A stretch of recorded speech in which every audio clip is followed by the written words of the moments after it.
ये भी ये ऐसा ही मौका है।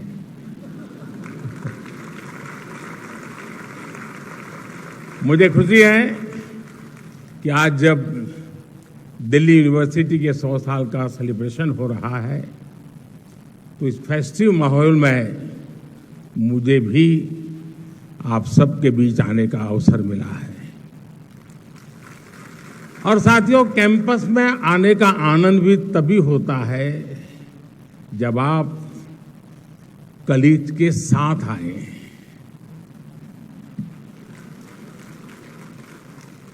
दो दोस्त चल दिए गप्पे मारते हुए, दुनिया जहान की बातें करेंगे, इजराइल से लेकर के मून तक कुछ छोड़ेंगे नहीं।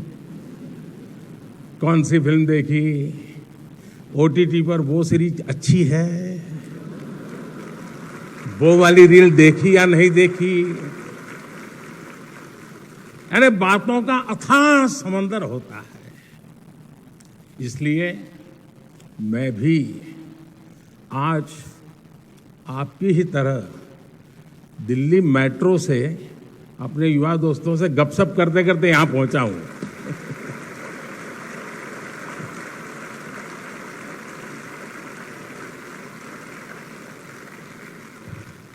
उस बातचीत में कुछ किस्से भी पता चले और कई दिलचस्प जानकारियां भी मुझे मिली।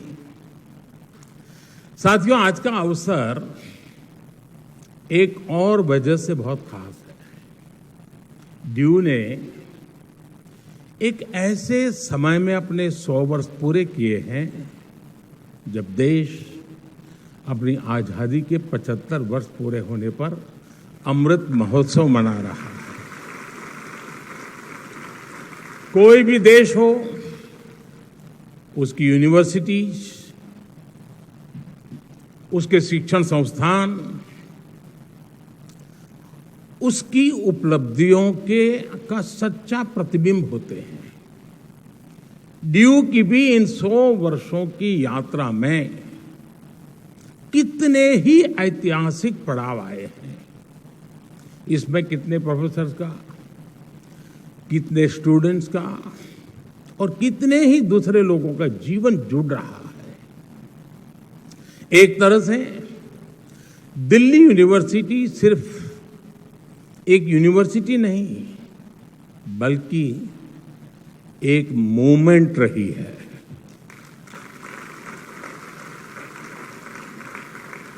इस यूनिवर्सिटी ने हर मोमेंट को जिया है। इस यूनिवर्सिटी ने हर मोमेंट में जान भर दी है।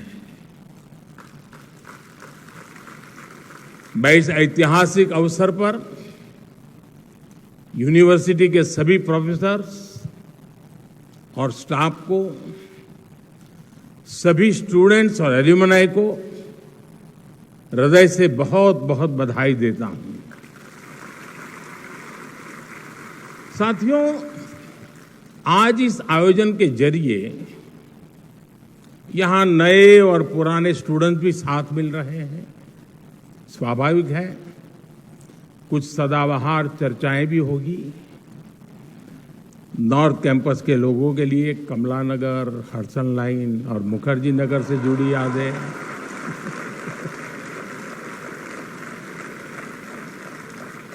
साउथ कैंपस वालों के लिए सत्य निकेतन के किस्से, आप चाहे जिस ईयर के पास आउट हो, 2 ड्यू वाले मिलकर इन पर कभी भी घंटों निकाल सकते हैं।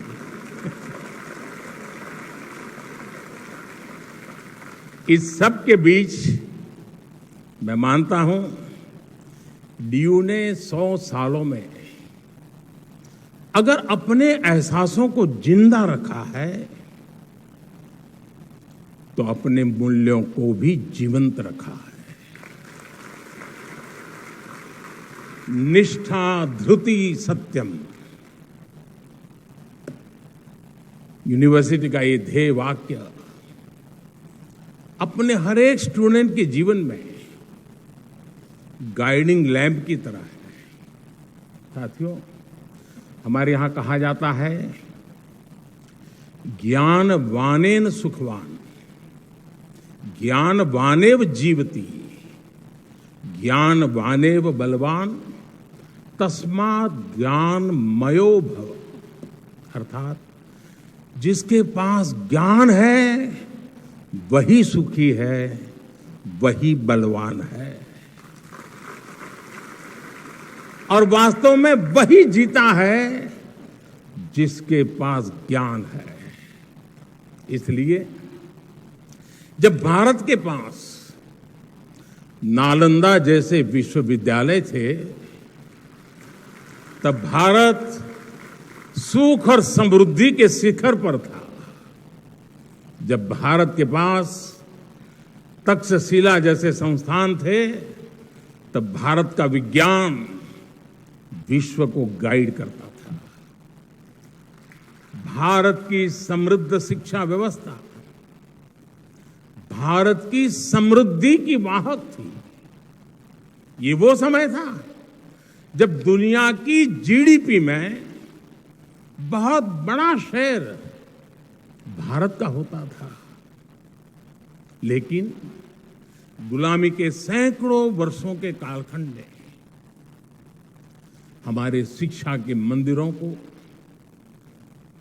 इन एजुकेशन सेंटर्स को तबाह कर दिया।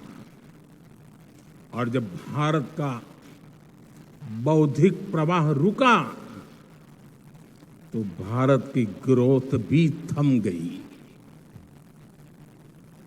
लंबी गुलामी के बाद देश आजाद हुआ।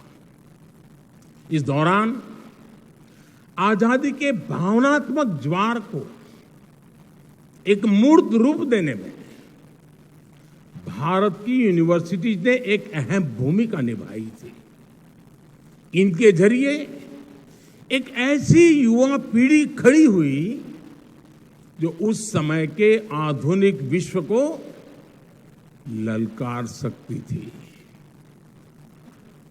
दिल्ली यूनिवर्सिटी भी इस मूवमेंट का एक बड़ा सेंटर थी। ड्यू के सभी स्टूडेंट्स, वो चाहे किसी भी कोर्स में हो, वो अपने संस्थान की इन जड़ों से जरूर परिचित होंगे। अतीत की ये समझ हमारे अस्तित्व को आकार देती है, आदर्शों को आधार देती है और भविष्य के विजन को विस्तार देती है। साथियों, कोई इंसान हो या संस्थान, जब उसके संकल्प देश के लिए होते हैं, तो उसकी सफलता भी देश की सफलताओं से कदम मिलाकर चलती है। कभी डीयू में केवल 3 कॉलेज थे, आज 90 से ज्यादा कॉलेज है। कभी भारत की इकोनॉमी फ्रेजाइल के लिस्ट में थी, खस्ता हाल थी। आज भारत दुनिया की टॉप 5 इकोनॉमीज में शामिल हो चुका है।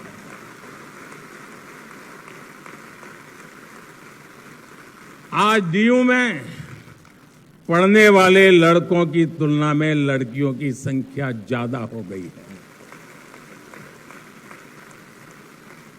इसी तरह देश में भी जेंडर रेशियो में काफी सुधार आया है। यानी शिक्षण संस्थान की जड़ें जितनी गहरी होती हैं, देश की शाखाएं उतनी ही ऊंचाइयों को छूती है। और इसलिए भविष्य के लिए भी यूनिवर्सिटी और देश के संकल्पों में एक रूपता होनी चाहिए, इंटरकनेक्शन होना चाहिए। 25 साल बाद जब देश अपनी आजादी के 100 साल पूरे करेगा, तब दिल्ली यूनिवर्सिटी अपनी स्थापना के 125 वर्ष मनाएगी।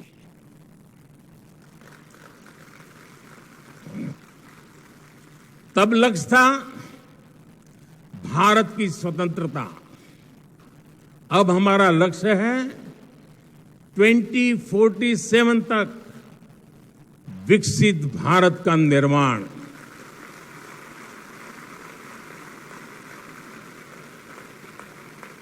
पिछली शताब्दी के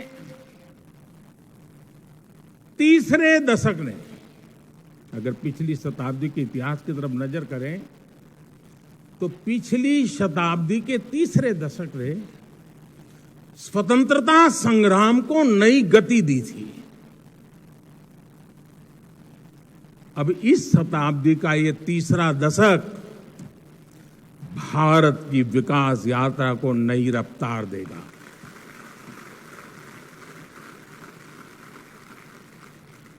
आज देश भर में बड़ी संख्या में यूनिवर्सिटी, कॉलेज बनाए जा रहे हैं।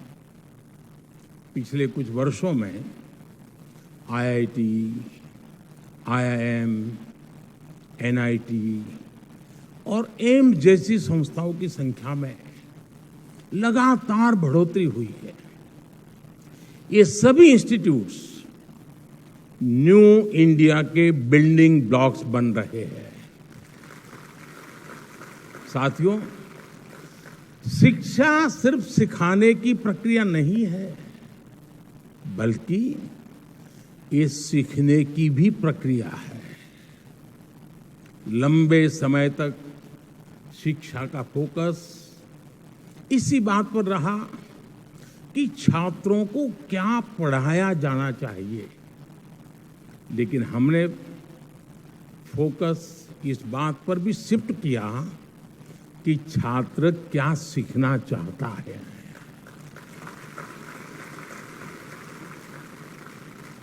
आप सभी के कलेक्टिव एफर्ट से नई राष्ट्रीय शिक्षा नीति तैयार हुई है। अब छात्रों को यह बड़ी सुविधा मिली है कि वो अपनी इच्छा से अपनी पसंद के विषयों का चुनाव कर सकते हैं। शिक्षण संस्थाओं की क्वालिटी बेहतर बनाने के लिए भी हम लगातार काम कर रहे हैं। इन इंस्टीट्यूट्स को कॉम्पिटिटिव बनाने के लिए हम नेशनल इंस्टीट्यूशनल रैंकिंग फ्रेमवर्क लेकर आए हैं। इससे देश भर के इंस्टीट्यूशंस को एक मोटिवेशन मिल रहा है। हमने संस्थाओं की स्वायत्तता को क्वालिटी ऑफ एजुकेशन से भी जोड़ा है। जितना बेहतर संस्थाओं का प्रदर्शन होगा, उतनी ही उन्हें स्वायत्तता मिल रही है। साथियों, शिक्षा की फ्यूचरिस्टिक नीतियां और निर्णयों का परिणाम है कि आज इंडियन यूनिवर्सिटी की ग्लोबल पहचान बढ़ रही है। 2014 में क्यूएस वर्ल्ड रैंकिंग में केवल 12 इंडियन यूनिवर्सिटीज होती थी। 2014 में 12 यूनिवर्सिटीज, लेकिन आज ये संख्या 45 हो गई है। हमारे एजुकेशन इंस्टीट्यूट्स दुनिया में अपनी अलग पहचान बना रहे हैं। हमारे संस्थान quality education, student faculty ratio और रेपुटेशन सब में तेजी से सुधार कर रही है। और साथियों, आप जानते हैं, इन सब के पीछे सबसे बड़ी गाइडिंग फोर्स कौन सी काम कर रही है? ये गाइडिंग फोर्स है भारत की युवा शक्ति। इस हॉल में बैठे ही हुए मेरे युवाओं की शक्ति। साथियों, एक समय था जब स्टूडेंट्स किसी इंस्टीट्यूट में एडमिशन लेने से पहले सिर्फ प्लेसमेंट को ही प्राथमिकता देते थे। यानी एडमिशन का मतलब डिग्री और डिग्री का मतलब नौकरी। शिक्षा यहीं तक सीमित हो गई थी, लेकिन आज युवा जिंदगी को इसमें बांधना नहीं चाहता, वो कुछ नया करना चाहता है, अपनी लकीर खुद खींचना चाहता है। 2014 से पहले भारत में सिर्फ कुछ 100 स्टार्टअप्स थे। आज भारत में स्टार्टअप्स की संख्या 1 लाख को भी पार कर गई है। 2014-15 की तुलना में आज 40% से ज्यादा पेटेंट फाइल हो रहे हैं। जो पेटेंट जारी हो रहे हैं उनमें भी 5 गुना का इजाफा हुआ है। ग्लोबल इनोवेशन इंडेक्स, जिसमें भारत 18वें पायदान पर था 80 से की बात, वहां से बढ़कर के आज हम 46 पर पहुंच चुके हैं। वो स्थान हमने प्राप्त किया। अभी कुछ दिन पहले ही मैं अमेरिका की यात्रा से लौटा हूं। आप सबने देखा होगा आज भारत का सम्मान कितना बढ़ा है, गौरव कितना बढ़ा है। क्या कारण है? क्या कारण है आज भारत का इतना गौरव बढ़ा है? उत्तर वही है, क्योंकि भारत की क्षमता बढ़ी है, भारत के युवाओं पर विश्व का भरोसा बढ़ा है। इसी यात्रा में भारत और अमेरिका के बीच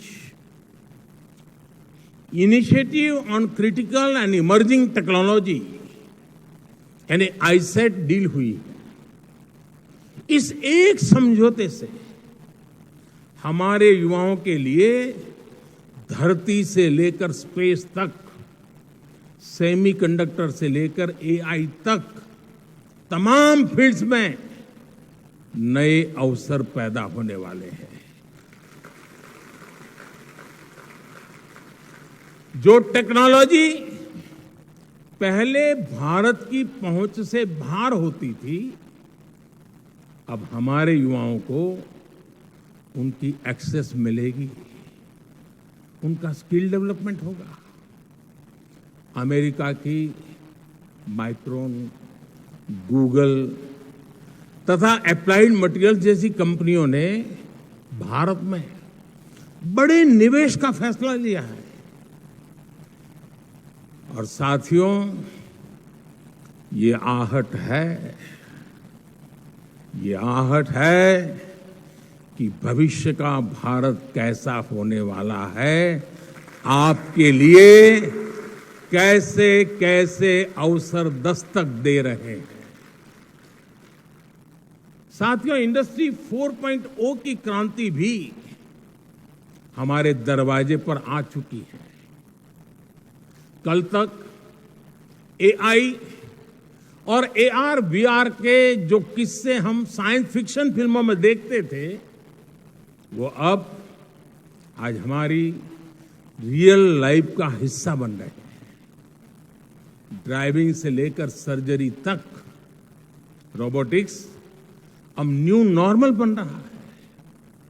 ये सभी सेक्टर्स भारत की युवा पीढ़ी के लिए, हमारे स्टूडेंट्स के लिए नए रास्ते बना रहे हैं। बीते वर्षों में भारत ने अपने स्पेस सेक्टर को खोला है, भारत ने अपने डिफेंस सेक्टर को खोला है, भारत ने ड्रोन से जुड़ी नीतियों में बहुत बड़ा बदलाव किया है।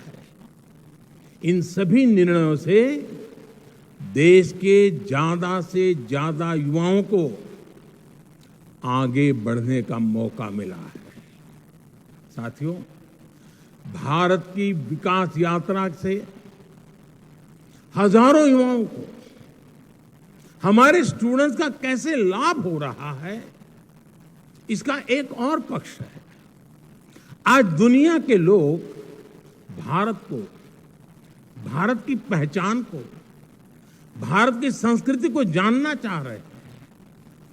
कोरोना के समय दुनिया का हर देश अपनी जरूरतों के लिए परेशान था, लेकिन भारत अपनी जरूरतों को पूरा करने के साथ साथ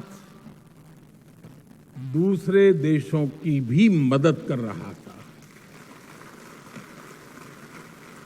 लिहाजा विश्व में एक क्यूरियोसिटी पैदा हुई कि आखिर भारत के वो कौन से संस्कार है जो संकट में भी सेवा का संकल्प पैदा करते हैं।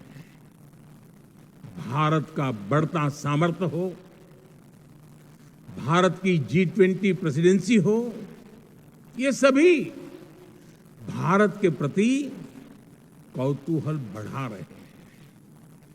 इससे हमारे जो ह्यूमैनिटीज के स्टैंडर्ड्स हैं, स्टूडेंट्स हैं, उनके लिए अनेकों नए अवसर पैदा होने वाले हैं।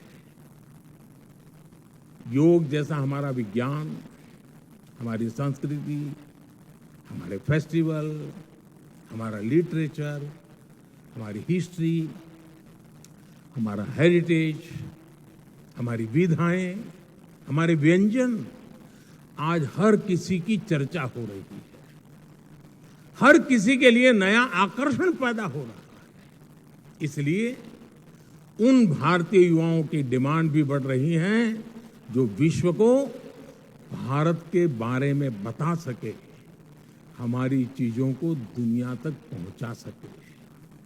आज डेमोक्रेसी, इक्वालिटी और म्यूचुअल रिस्पेक्ट जैसे इंडियन वैल्यूज दुनिया के लिए मानवीय पैमाना बन रही है।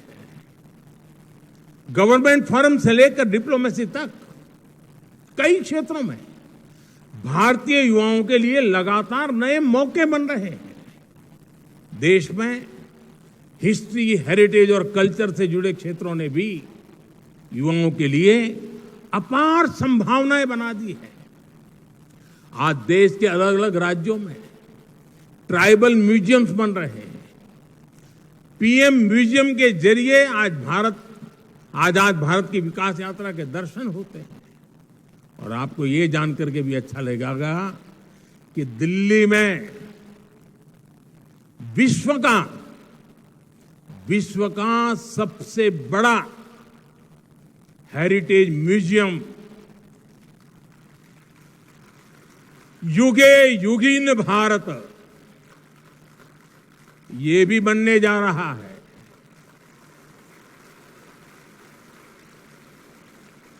कला, संस्कृति और इतिहास से जुड़े युवाओं के लिए पहली बार पैशन को प्रोफेशन बनाने के इतने अवसर पैदा हो रहे हैं।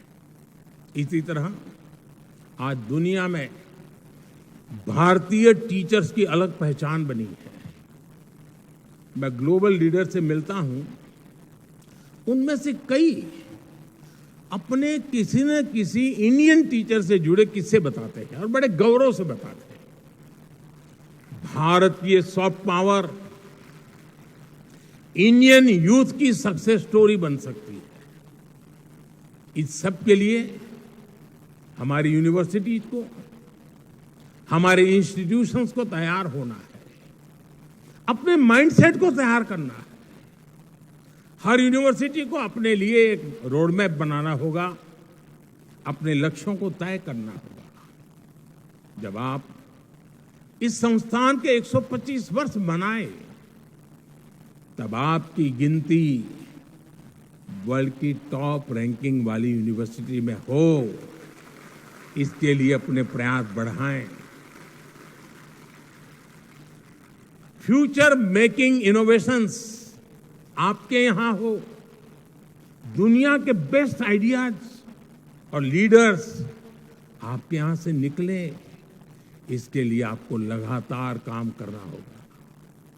लेकिन इतने सारे बदलावों के बीच आप लोग पूरी तरह मत बदल जाइएगा। कुछ बातें वैसी ही छोड़ दीजिएगा। नॉर्थ कैंपस में पटेल चीज की चाय, नूडल,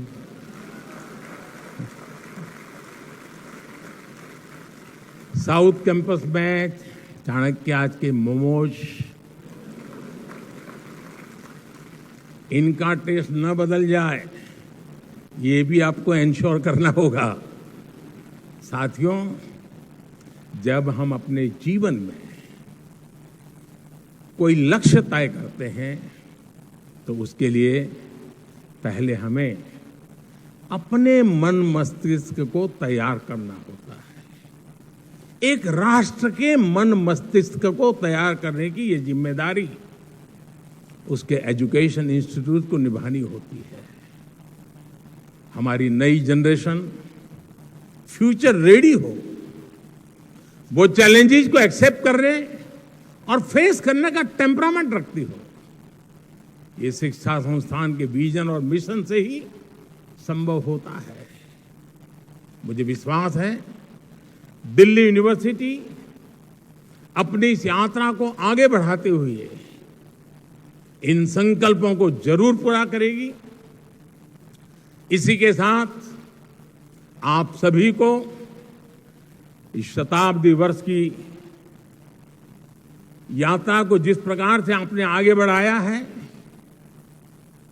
उसे और अधिक सामर्थ्य से और अधिक शानदार तरीके से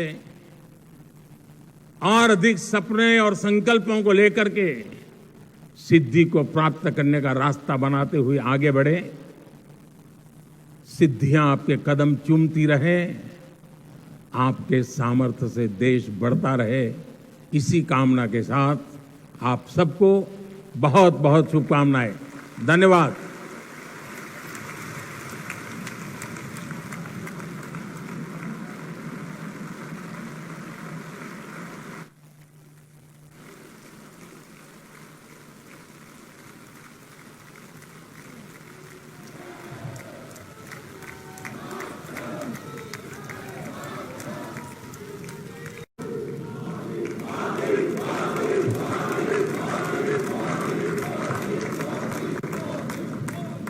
दिल्ली यूनिवर्सिटी के इस स्वर्णिम समारोह में उपस्थित देश के शिक्षा मंत्री श्री धर्मेंद्र प्रधान जी, ड्यू के वाइस चांसलर श्रीमान योगेश सिंह जी, सभी प्रोफेसर, शिक्षकगण और सभी मेरा युवा साथी,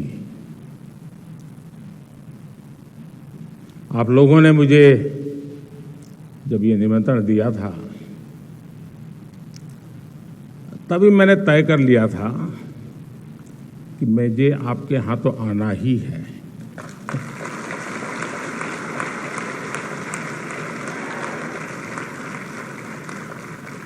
और यहाँ आना अपनों के बीच आने जैसा है।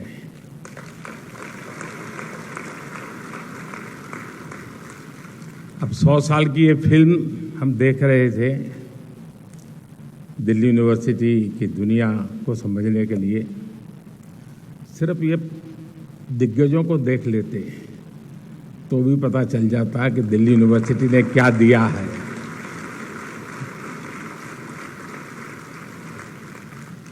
कुछ लोग मेरे सामने बैठे हैं जिनको मैं विद्यार्थी काल से जानता हूँ, लेकिन अब बहुत बड़े बड़े लोग बन गए हैं।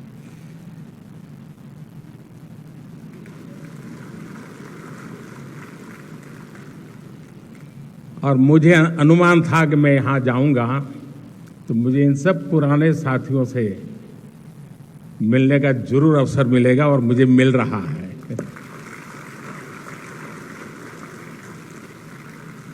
साथियों, ड्यू का कोई भी स्टूडेंट हो, कॉलेज फेस्ट चाहे अपने कॉलेज में हो या दूसरे कॉलेज में, उसके लिए सबसे इम्पोर्टेंट यही होता है कि बस किसी तरह उस फेस्ट का हिस्सा बन जाएं। मेरे लिए भी ये ऐसा ही मौका है।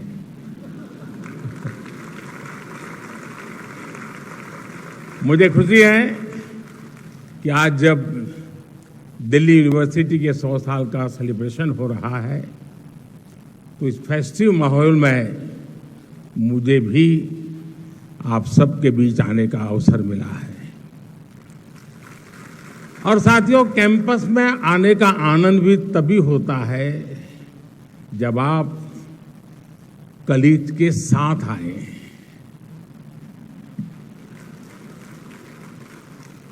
दो दोस्त चल दिए गप्पे मारते हुए, दुनिया जहान की बातें करेंगे, इजराइल से लेकर के मून तक कुछ छोड़ेंगे नहीं। कौन सी फिल्म देखी, ओटीटी पर वो सीरीज अच्छी है, वो वाली रील देखी या नहीं देखी, यानी बातों का अथाह समंदर होता है।